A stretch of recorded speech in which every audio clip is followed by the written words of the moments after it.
Welcome to Legacy Magazine Presents The Business of Black Business, a talk show that interviews Black entrepreneurs and advocates for Black businesses.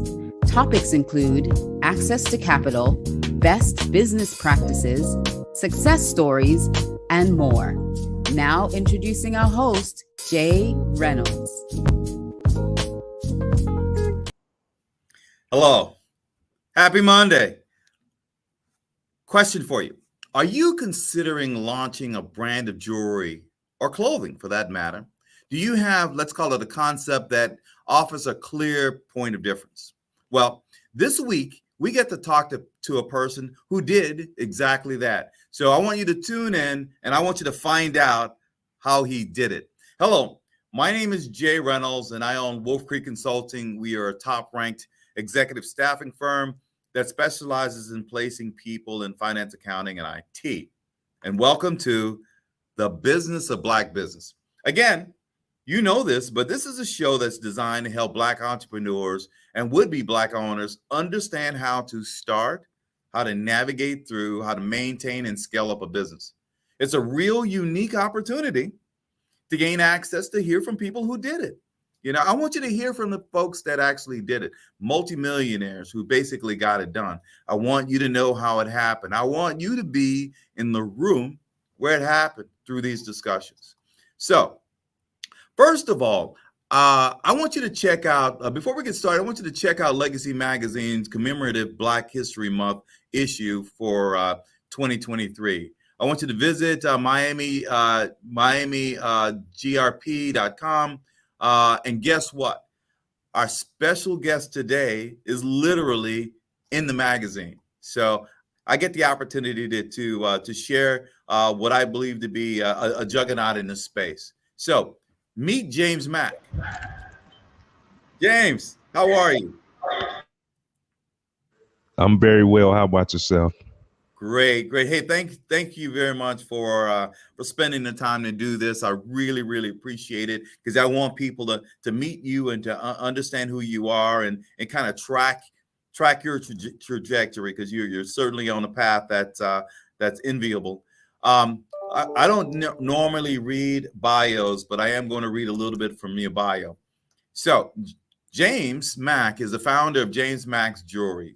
He started his business in Charlotte, North Carolina, one of my favorite places, and he has now expanded to Miami. He does custom jewelry work, which is what brought him to Miami, because he regularly consults with and delivers to private clientele.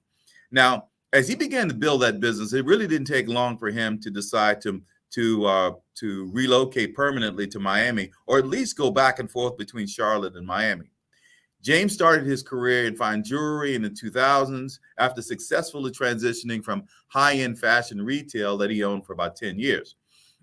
James has always focused on statement pieces and has now in Miami broadened his offerings with a focus on fine and custom jewelry that includes well-known timepieces under the James Mack brand.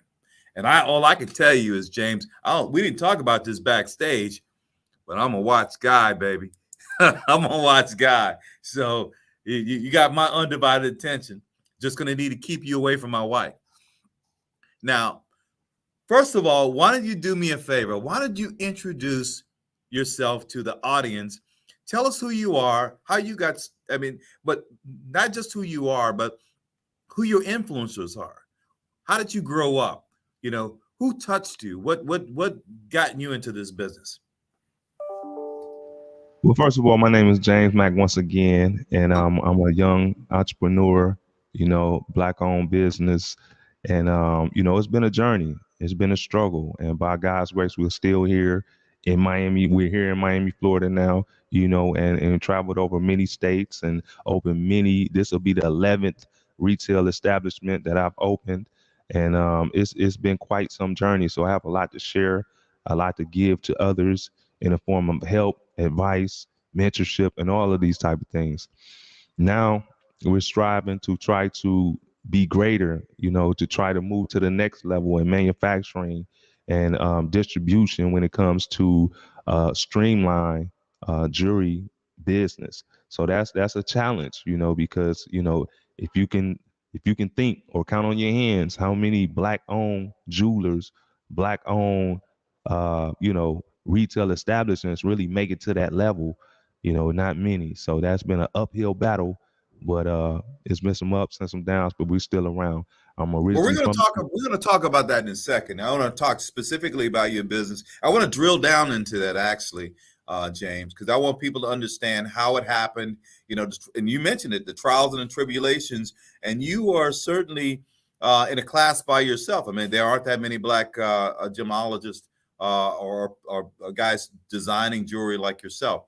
But where did you grow up? Who were your influencers? What did your parents do? Walk us through that. Who are you as a person? Got you. So I grew up in the Midwest, Chicago area to be specific. Um, my mother was a struggling single mother, so we kind of bounced around from side to side, if you will. Hmm. So that it wasn't a lot of glam there, but I was able to see my mother, really, dig in and really do the best that she could.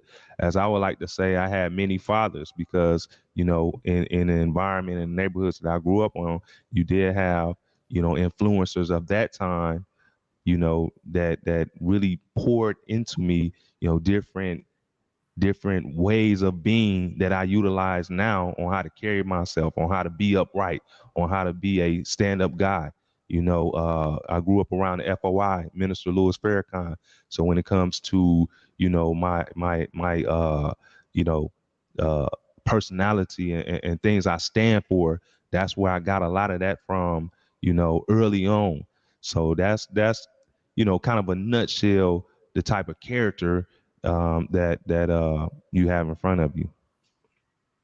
That's interesting. That is truly interesting to me because I see it all the time. I mean, my mom raised 5 kids by herself.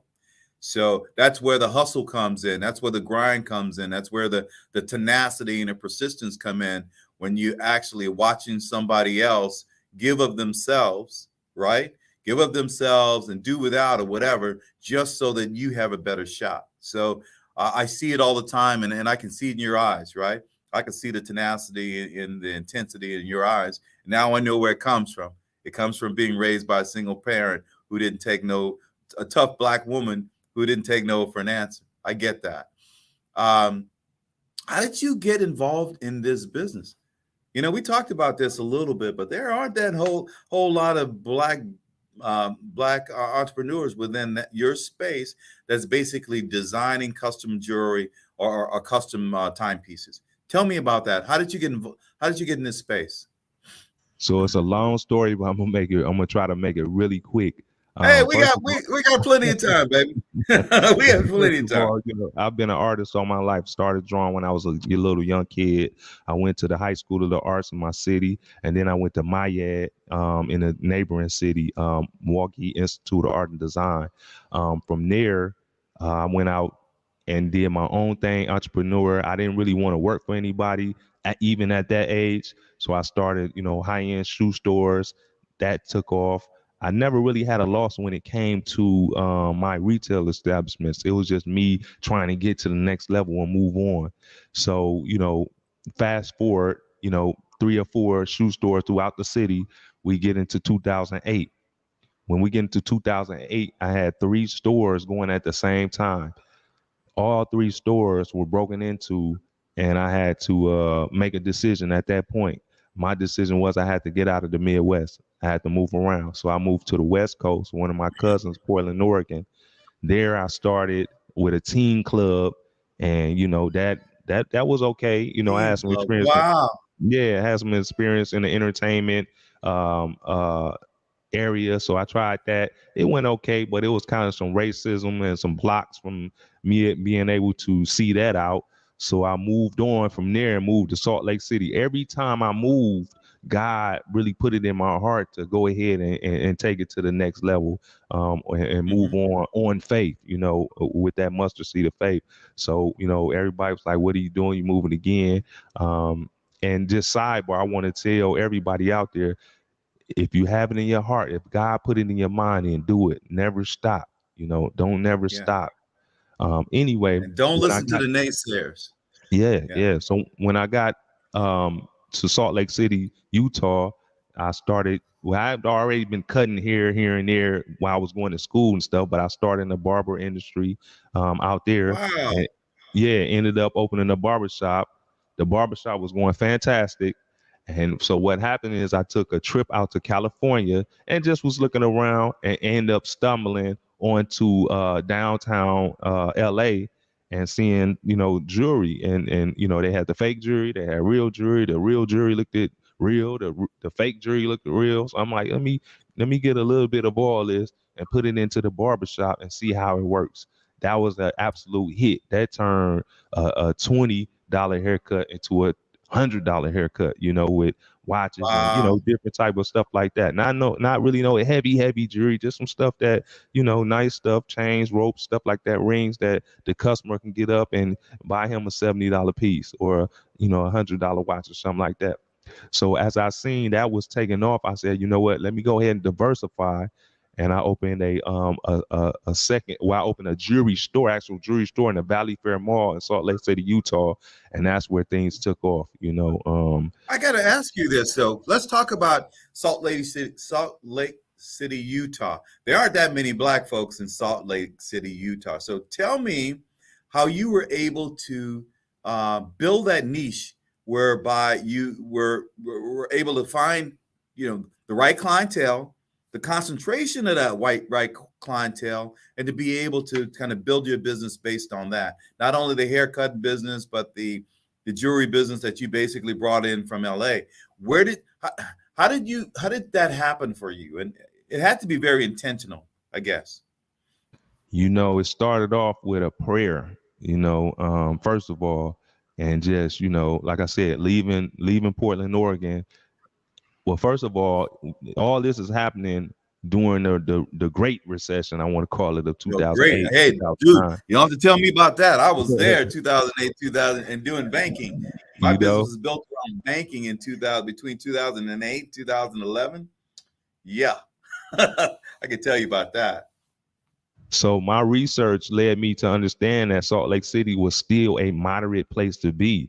So it was either Salt Lake City or Albuquerque, New Mexico. And I was like, I don't know if I want to go to New Mexico. Mhm. So Salt Lake City, I did the, studies on the demographics and realized that it was less than 1% of African Americans actually in the city. So for Right. me, for others, it may be like, oh, I don't want to go to that, certain type of place, or I don't want to be around these certain type of individual. For me, it was a light bulb because I know my character, I know who I am, or at least I thought I knew who I am, and or was at that point, and I decided, you know what, that's just what I need. I need to be a small fish in a big pond. I mean, a big fish in a small In a pond. small town. So Yeah. that's exactly what I did. I went there and just to be frank with you, when I got there, I didn't have much money, but I'm gonna tell you like this without getting too specific. The day I landed in Salt Lake City, God made a way for me to lay my head. And the next day, God made a way for me to start my business within someone else's business, and it just took off from there. I never looked back. Now, But I got to ask you that. I'll ask you, don't want to get into like you said, get into the specifics, but did you open up a black barbershop and a white barbershop? Is that the how you did it? Or you opened up your black barbershop within somebody else's barbershop, meaning that you rented a chair and you start building it from there? So that's exactly what happened. The next day I went around and started, looking for it because the skills, and I just want to, sidebar, I just want to tell everybody these skills, education is good, but skills are great. You always can use skills for the brothers out there that may not have something to really fall back on, because a lot of African American men don't have, the proper education to fall back on. So sometimes those skills can save you. So however the case may be, the skills saved me, and the marketing, when I went into the white barber shop with the thought of, okay, I already know I'm not going to be here long. I'm going to do what I have to do. I'm going to market strategically to the black people in the city of Salt Lake City, Utah. And then that way I could start to build my business within their business. And that's exactly what happened. I got the business up. I started marketing, Facebook, YouTube, all these different things, and all this is still up. Soul King, on Soul King on Facebook, but I took it from there, and just those marketing strategies allowed me to, you know, one day tell the Ray, you know, who was the owner, a great guy, that I'm going ahead and starting my own thing, and you know, that's just how it was.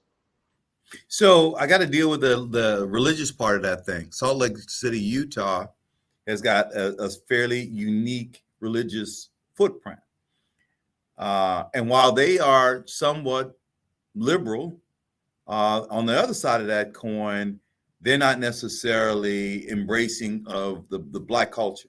That seemed to me very difficult. How did you navigate through that? It was very hard, you know. At first, you know, I had, you know, this armor on, and I was like, you know, I don't care what, you know, these particular, Oh, you did. You literally yeah, did there. yeah, I Wow. don't care what these individuals are speaking about or talking about. I'm gonna do my thing, and you know, I'm not worried about it. But over the course of 7 years, I come to realize that it started to kind of close in on me, and it was a ceiling there. And you know, I had been praying, and I had been, you know, asking God, you know, okay, I got the jewelry store going, that's going great. You know, the barbershop is going good, but God, I'm trying to be a millionaire. I want to take it to the next level. How can I be a millionaire? Well, you got to be careful what you ask God for, because you know he did allow me to move to the next level, but it came through my mother being diagnosed with leukemia, in one acute leukemia, leukemia, myeloma leukemia, in one day. And she called me and was like, you know, hey, these people are saying the next day I got to start chemotherapy. So God moved me to be able to elevate me, but it did not come through the way I thought it was going to arrive. Wow. Wow. What an interesting story. Okay. Fast forward, you're doing your thing. Things look good. You're working with, let's call it a niche kind of clientele. You decide to come to South Florida. Talk to us about that. Well, you know, a lot of that has to do with the pandemic, you know, and you know, my store, you know, at the time was located inside of the epicenter across from the Spectrum Arena where the basketball team plays. And you have the big Bank of America, Wells Fargo Plaza, all these big banks around my store. So it was going great. Everything was just excellent. You know, all-star games, CIAAs, you name it. Right. Right. And then we step into the pandemic. When we step into the pandemic, you're talking about a situation where um, a crowded every day, you know, sales, everyday people, new visitors, tourists, everything turns into a ghost town. You know, you can go Yeah. out in the middle of Trade Street and throw a football down the street, and, you know, do whatever you want to, ride bikes in the middle of the street, whatever, you know, and that stayed like that for quite some time. So after everything, you know, we were shut down in Charlotte for an extended period of time. Here in Florida, things were still, you know, moving and grooving, but there it still was a shutdown. So, you know, there again, I had to lean on my faith and ask God, what is next? So after everything came back together, we end up having a protest for the RIP George Floyd situation. And we had some protesters break into the store, steal some stuff, steal some jewelry and stuff like that. So that was a whole ordeal. So we get back together, but things never really came back together the way that they should. Yeah, business is trickling. We still doing business up there right now. It's trickling, but I had to get on my knees and ask God, what is the next move? What should I do next? I shut it down, get a job. Should I continue to, you know, follow this dream of mine of becoming a successful entrepreneur?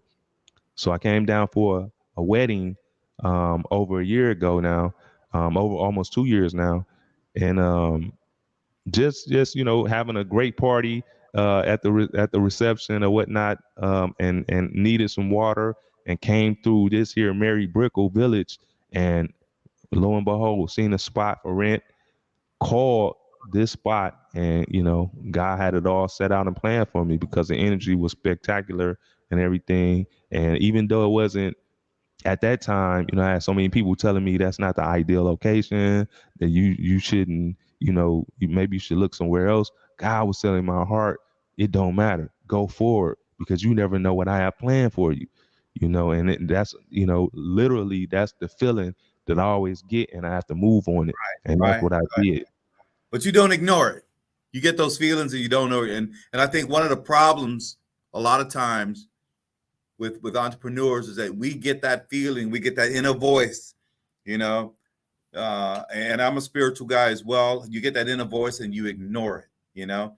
You say, it can't be real, it can't be real, or I gotta stay away from that. It was too scary, right? But the guys that actually win are the ones that hear that inner voice or hear that voice from God and act upon it. So that's pretty amazing to me. I got to tell you, though, I want to drill into that a little bit more because you're the only black jewelry store in downtown Miami, right? You're the only one that has brick and mortar. Tell me, talk to me about that journey and talk to me how that's working out for you and where do you see that going? So let me say this specifically. I never, in all my endeavors, including this one, had enough money to start with. You know, I get it. I get it. You need to never, say that again. Say it again because people need to hear that because they always think the timing's got to be right. I got to have just right enough money. You know, the sun has got to come up exactly right. And the moon has got to come up exactly right. That's not the way it works. Say it again. Say it again, James. in all my endeavors, and all the way up until now, right now, today, I never had enough money to truly do what I needed to do. But I've always felt inside, and I've always been taught and learned from experience to never worry about that. So now in life, I always plan like I do have the money, because if I told somebody even before this particular space right here in Brickell, if I told somebody I'm moving to Brickell and I got X amount of dollars to do it, they would swear up and down. They would pray to God that I don't do it, because Yeah. their fears, and their calculations don't meet, what God calculations is and what he's doing. So, just moving on faith like that have opened up so many doors that is not even, it's unreal, and it's going to continue to do that. And I continue to move like that. So, when I one of the issues that we are having in Charlotte is gentrification. Okay. And we have, a network of individuals that kind of, let's say about 3 brokers in the city that kind of stand over all of the new retail space, all of the new developments. Anywhere you ride, you'll see the 1 or 2 names in the window. You have to contact that person or this person. So we had been wrestling back and forth with these individuals trying to find a new spot and relocate from the epicenter downtown Charlotte. So I'm like, what do I do? So when I came down here, fast forward and looked at this space, the energy was so different. The energy was for whatever the intentions was from the person that leased me the space. God had other intentions, right? So Yeah. lease the space, start fixing it up. Everybody's like, wow. Now this whole time I'm not knowing the disparity and the difference and the lack of black involvement in downtown Miami in Brickell. I'm unaware of it. I don't know nothing about it. So I'm just like, so everybody that's coming to me that I'm meeting, they're like, oh, you got a store in Brickell? Oh, you got that? I'm like, yeah, yeah. I mean, it's no big deal to me. It's the 11th time. So I'm just like, okay, it's just another challenge. So one of my mentors, that I'm extremely happy to say is my mentor, Miss Robbie Bell. She set me down and she, pretty much let me know how big of a deal this was, It you is. know. And I'm like, wow, I had no clue. So, that's just to say, and just to let you know how I didn't know that when I was moving forward, but God already has something else planned. Still like he do today while I'm on this show right now. This is all part of the faith you must have when you're moving forward in business, because like you say on the show, if it's going to be, it starts with me. So that's Exactly. that's that's how we do Talk to that. me a So little bit about one of the things that um, that I would say is going to be really important is, well, no, I want to back up. There are a couple of things that have happened in my life during the time that I've started my business that were really, let's call it, pivotal things, right? There are a couple of things that have happened to me that I can say, that happened, and I am who I am, kind of, sort of, as a function of those things that actually happened to me. Give me some examples of some things that were pivotal for you, and how they shaped and changed the direction of where you're going. I could actually point to a couple in my conversations. COVID changed your trajectory. The things that happened with COVID changed your trajectory. Give me some other things. My brother, R.I.P. Terry, we grew up together. I raised him, my little brother. He had been dealing with some issues with mental illness for quite some time. So I had, all while I'm tending to these businesses all these years and trying to make something of myself and trying to hold the family up and be the man of the family, my brother was dealing with this real serious issue that you see a lot of other young men, even everywhere, every city I ever went. Charlotte, you see the black men walking around, laugh to themselves. Here you see a black man walking around, however the case may be. I was working so hard trying to do business, trying to make something of myself, trying to take, 15 cents and make a dollar of it. And on the other hand, I was working so hard to get him help and get him treatment. And then, about 4 years ago now, he was in a treatment facility and ended up passing away. And I had to walk in and actually find my brother laying there, deceased and everything. And then after that point, I still had to go have the coroner come and get him and then go ahead and go open my store in the epicenter. So that really changed my life to the point to where I'm at now. And it's like, you know what, I have to change the way I do business because I've given so much to these businesses, but I haven't received the monetary value that I think I should.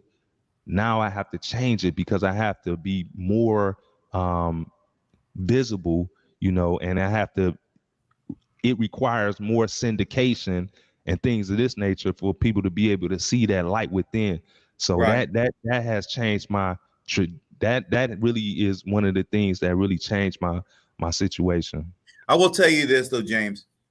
One of the things that you're going to find about that, how many, I can't remember how long you've been here yet, but one of the things that you're going to find here in South Florida is that we want to do business with each other. We want to do business with each other. It's not one of those things where you got to convince somebody to do business with you. If you have a good product or service and you are and you're marketing it the right way and you do what you say you're going to do, people will do business with you. And I think to the point that you put yourself out there, it will be to the point in time when you basically are able to take your business from one level to the next, because there's a clientele that will support you here. End of story, no doubt. And I truly believe that, and that's why I'm here, because this, number one, Miami, and I never would have thought it. I'm gonna make it quick. Miami has been the most supportive, the best place I've done business so far, and it's only to grow. And I'm only to meet more people like yourself, Mr. Dexter, Miss Bell, all these different people. The list goes on. Yeah, and quite frankly, like I said before, we will continue to open those doors for you, right? Because Yes, all of us yes. know somebody. All of us, we all know somebody, and we all support Black businesses, and that's what this is all about. I want to drill down into that a little bit. How are you attracting customers today? Talk to me a little bit about that. Yeah. So How are you first of marketing? all, How are you marketing your company outside of your website and things like that? I've certainly gone to your website, but how are you marketing your business? I wanna speak on, and I'm gonna make it really quick. I want to speak on the location. So Brickell has been a great location, but it dawned on me about 2 weeks ago, maybe over a month ago, that we need to move this location because a lot of our African American people, yes, they do. Well, here in South Florida and Miami and stuff like that, they do come to Brickell, but they kind of choose not to. So I'm like, okay, yes, I have customers from all around the world coming into the store, but I'm not seeing the volume that I need to see. So we're gonna go ahead and move the we're gonna go ahead and go downtown to this brand new jewelry center called the Time Century Jewelry Center. Brand new establishment across from the Seaboard building where we'll be in the Wow, that's a great yes. spot. Yes, it is. It's fresh new design from Mr. Levy, and then we have the architect from Kobe and Carp. They just built this beautiful building, so we're privileged to be able to make it to that level, and that's from my education in the jewelry business and graduating from GIA, and also doing business over time. We were chosen to be a part of that brand new situation with all those established jewelers. So that'll give all my people that really want that next level of jewelry and that next level of experience to be able to come down there, and you have somewhere that you can go, and you'll have someone that you can do business with, that looks like you. So that's one way we're I want to drill, advertising. I want to drill down into that a little bit more, James. Um, I want to know, and for this listening audience that want to do business with you, what separates you from the the thousand other, jewelers out there, and there's 1,000 other jewelers in Miami, right? Because we're in, South Florida, we're in the bling, man. I mean, you see, like I saw the other day, I was walking through the mall and I saw a kid that's probably like 8 years old running around with a big chunk of gold on. You know what I'm saying? I am not saying that that's what you do. That's not really what you're into, but Miami, South Florida is in the bling. But what separates you from everybody else? Well, first of all, I put the work in and I have the education, really truly educated about these diamonds and things like that from GIAA. But not only that, it's you that makes the difference. You have to decide that you want to support and do business with a black jeweler, because that decision starts when you go to the mall, when you go to your favorite place, just like David Urim and stuff like that. You have to decide that you want to support these black businesses, these luxury brands, and actually, want to pay for it, especially if we have the good service, like you said, and quality products. Because what I see is a lot of times you really just you don't have that choice. You cannot. If I ask 100 people today, tell me one black jewelry store that you can go through, I don't know how many would actually come up with, oh, it's one main person, or it's a Johnny Dang, or it's a Kendra Scott, in these type of ways. So being in that realm and stepping up to the level of multi-million dollar merchandise distribution is setting me apart from the others. I'm not focusing on just one specific clientele just because they have money, because I've learned that's not the best. I want a wide variety of clientels, but especially I want my African Americans to be able to have somewhere that you can call your own and say, you know what, I'm going to see James Mack. He got everything we need. We don't have to go to Kendra Scott. We don't have to go to David Urim. Let's see what this brother got, because every time you buy something from a small black business, luxury, be it bags, be it jewelry, be it food, I want you all to consider that as a micro loan to that business. That's how Exactly. these businesses grow. They don't grow from just getting a loan, because we know, I'm gonna just say over 60% of African American businesses historically underfunded. So every time you go out and buy, and I even just want to say, even if you don't like some of the stuff, still buy something from some of these businesses, because we need that revenue in order to grow. And then later on, hopefully, you will be able to buy something that you like. That is a great point. You're exactly right. Go out of your way, go out of your way to churn that dollar back into our communities, right? Because we need that money churned back into our communities. And there's tons of studies that show how many times the dollar flips in the Chinese community, in the white community, in the German community, whatever. Ours is we flip that dollar once or twice, and that's it. We've got to get beyond that to the point in time when we are taking that dollar and we're turning it over and over and over through our communities. Let me ask you a question I what how are you dealing with the idea that you are not a a low end brand jewelry. Are you having problems with people, with the issue of folks saying, "Hey, look, he's a black designer, so this should cost less," right? Are you having to deal with that, where this price point where people, because you're a black designer, they're expecting your price point to be lower than it actually is? I think that's a programming issue. We've been programmed to think that as African Americans and experience that, but I kind of I think that when you're selling luxury brands, that imaging and environment is very important. So when you step into my store, when you step into the store on downtown, you automatically get the sense that this is not a cheap place. The way we carry ourselves here and the way we do business is not cheap, and you must know that. You know the process that goes into all this is such an intense process that we have to respect that, first of all. So I can't say that I really, in North Carolina, I've had that problem a lot. Here in Miami, not so much, because people do have a little bit more money here, and well, a lot more money here in Miami. So people already understand that. I had somebody come in and try to buy some for $200 the other day, and I didn't really have anything for $200, and that really didn't go well. So I'm moving from that type of clientele anyway, because we have to have both. We need some high end, um, you know, uh, entrepreneurs that we can deal with, and then you have your moderate. I'm on the high end, period. Got it. Got it. We're having a little bit of a technical difficulties. I'm losing you every a little bit. So what I want to do is this. Well, ask you what's next for you, James. I could talk to you for hours, but tell me what's next for you.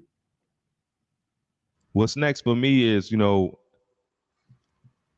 not only continuing to build business here in Miami and South Florida and network with all these high level individuals and make things for people, but also help the community as well, and tap into, different type of ways I can, help the community, because I don't want to just come and do high end business and make millions of dollars and not tap in. We all need each other. I need Miami just as well as Miami needs me, or South Florida, any parts of Florida, Coral Springs, all that. So that's my main goal, and also to help with the mental illness situation that we're having in Charlotte as well. That needs to be tapped into. So part of rising to the next level, being a high end established number one go-to jeweler, even over some of these established brands that's been downtown and been in the United States and Italy for years. Here we go. We got a brother that's coming up in the ranks. That's coming up. So get ready. Get ready. Get Here we ready. come. Like like You like know. like Prime. Get ready. We coming. Get ready. One other thing too, we'll talk about this offline or something like that. But we have a golf tournament coming up, a golf tournament with with with two golf tournaments: Martin Luther King Committee golf tournament, as well as Alpha Phi Alpha fraternity a golf tournament. We have to talk about that, because I think that might be something that you want to get involved with, and we'll talk about that later. But with that being said, look, dude, I could actually talk to you for a long for the show is supposed to be 30 minutes. I've already bum rushed your time already. So what I want to do right now is this: thank our sponsors, because without those guys, I certainly could not. We could not do this. So bear with me for a second. Let me kind of pay the bills, right? First of all, I want to thank Demesman and Dover Personal Injury Attorneys. Victor, you guys are amazing. Thank you for being a sponsor from day one. Thank you for all that you do to support Black businesses, as well as your support of HBCUs. You guys put your money where your mouth is, and you're making a difference in the community. Also want to thank Career Source South Florida. Career Source South Florida always on a weekly basis post jobs on their website that could potentially make the difference in your life. Go to their website and basically take a look at the jobs that are out there and perhaps apply for one. Who knows? You may get it, and it may change not only your life but the trajectory of your family. I'll give you a couple of those jobs. Application engineer, $38 an hour. A human resources manager, $36 an hour. A manager of clinical services, $36 an hour. An engineer, $30 an hour. An account manager, a trainee, $29 an hour. An account manager, another trainee is $29 an hour. And a hospice registered nurse, $29 an hour. But anyway, each and every week they post jobs, new and fresh jobs on their website. Go to their website and apply for some of those jobs. Who knows? It may be the job that changes your life. I also want to thank FAMU Medical Marijuana Education and Research Institute. Thank you guys for supporting us for over a year. And the Solid Waste Authority of Palm Beach County. And last but certainly not least, AARP. You guys make this possible. I also want to thank Legacy Magazine and Aaliyah. You guys are amazing. Thank you also for buying into the vision here of giving back to small Black businesses and helping us to incubate, start, scale up small businesses. The last thing I want to do is this give you guys an idea of some of the other shows that come up on this channel. On Mondays, you have The Business of Black Business. It's my favorite show. Jay Reynolds at 1 p.m. Each and every Monday. Tuesday, My Money, Your Money at 7 p.m. with Bridget Lumpkin. Wednesday with Soul with Nikki Gielen. It's always something interesting and cool on her show. Thursdays, Lunch with the Legacy Leader, 12 noon with Anne-Marie Sorrells. My boy, Chef Ari. The Taste of South Florida at 7 p.m. And finally, Black Health, hosted by Dr. Michelle Kerwin on Fridays at 2 p.m. Take a look at all of these shows. As far as I'm concerned, these folks are on the top at the top of their game as it relates to giving information back to our communities, and it's all very useful and topical stuff. So back to you, James. Again, buddy, I know you got a whole lot going. So I really appreciate you taking the time to talk to us and sharing your story in such a, let's call it, candid fashion, right? Unabashed, candid fashion to let people know that it's not all gumdrops, right? Success is not all gumdrops. Some success is hard work and being in tune to and asking God the right questions. And just doing what it takes in order to go from one level to the next and not being, let's call it, satisfied. Some satisfied may not be bad, but I think the people that are actually pivotal or the people that take the world from one place to the next are generally not satisfied. So with that, I want to leave you with the last word. What do you want to leave people with? I want to leave people with, and first of all, thank you. I want to leave people with, this here, thought, step out on faith, always keep that mustard seed of faith. When you think things, and this is one thing I can, testify on, when you think things are, going bad and winding down for you, God is preparing something else for you. You must believe that. So stay joyful, and just know that I'm coming to those rooms. I'm coming to shake those hands and look you in the eye and let you know I'm coming to be a part of South Florida's community. I'm here now, and I appreciate everybody. And I think this is a great place. And all my African Americans out there, y'all doing a great job down here in Miami. I've never seen nothing like this before in all the states that I've been in, even Atlanta. You giving Atlanta a run for its money. So I appreciate it. Hey, well, we care, brother. We care. Absolutely, we care. And with that being said, my name again is Jay Reynolds. I own WolfCreek Consulting. We're an executive staffing firm. We place people in finance, accounting, and IT. If I can help you, certainly reach out to me. And this is the business of Black business. Tune in next week, the same time, 1 p.m., where we will talk about another business that's basically making a mark in our community. And not only you get to hear from them how they did it, but maybe you might be able to help them to grow their business in some way, shape, or form. Because bottom line is that we're gonna make sure that James is taken care of in this community. So with that being said, I always say that if it is to be, it's up to me. This is the business of Black business. See you next week, same time, same channel. Take care.